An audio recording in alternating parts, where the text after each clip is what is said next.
revitalize the democratic process and take governance down to the lowest level of the community. This way, our people do not go home after voting at the national election and wait for 5 more years to elect another government without ever taking part in the practical man of running the country. Without trying to demean anyone, it seems to me that we must reform the principle that development is about people, not things.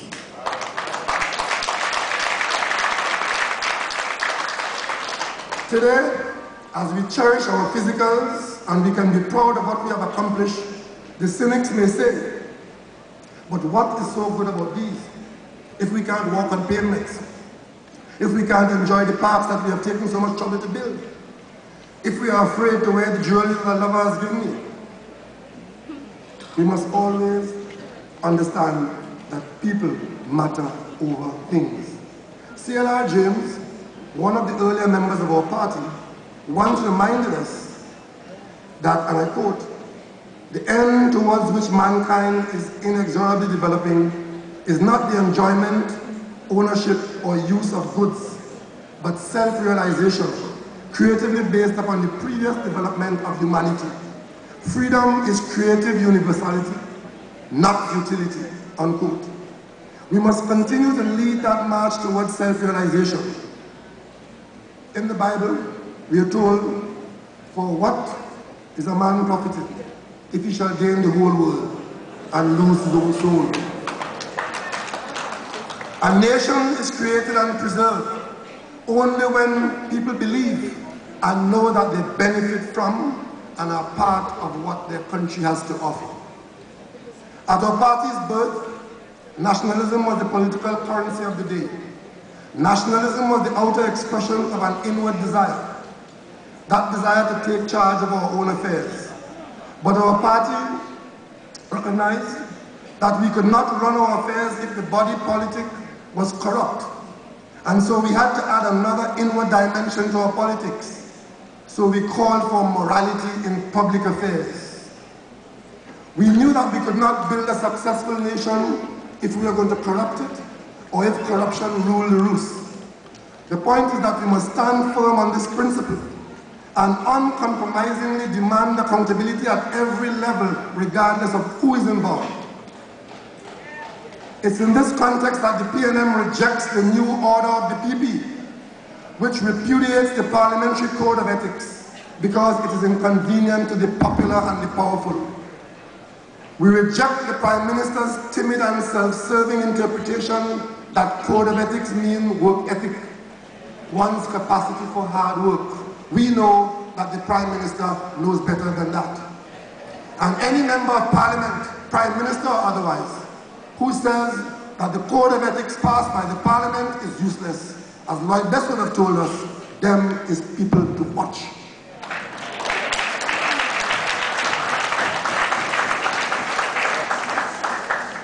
Today, we live in an age of globalism, where we are more integrated into the larger world than ever before. Today, we can say that we achieved a political kingdom and a certain amount of economic security, even though most of our lives depend on the revenues that we receive from oil and gas. That was developed by successive PNM administrations, and you must never let them forget that.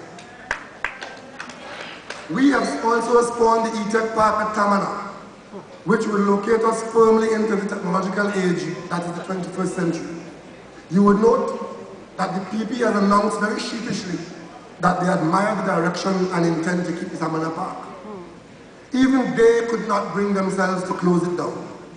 I ask you to name one initiative that the PP or its previous incarnations have undertaken that compares to what we have done at Point Lisas or what we are trying to do at Tamana. Name one.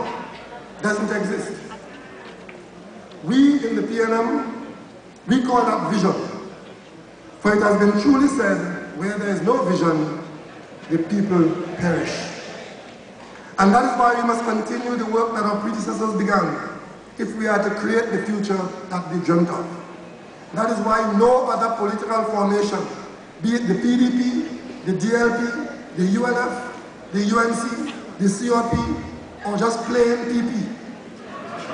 None of them have added one revolutionary idea to any aspect of our social or economic development. Not one of them. They always come to us bankrupt of ideas, save and except for PNM must go, PNM must go, PNM must go.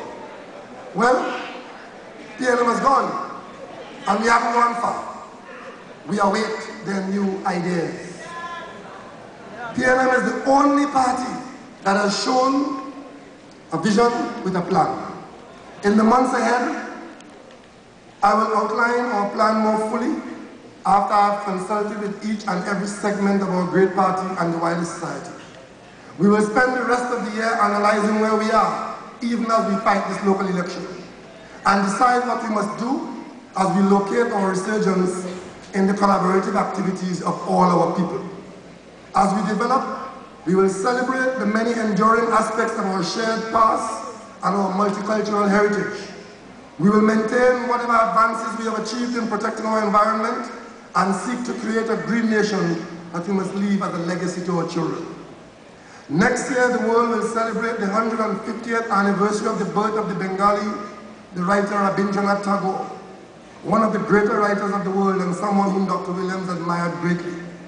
He was the only Indian to be awarded the Nobel Prize in Literature, but he borrowed freely from the archives of Western civilization. Tagore, one of the inspirations of India's independence, believed that without faith in the future, a nation could not become a great people.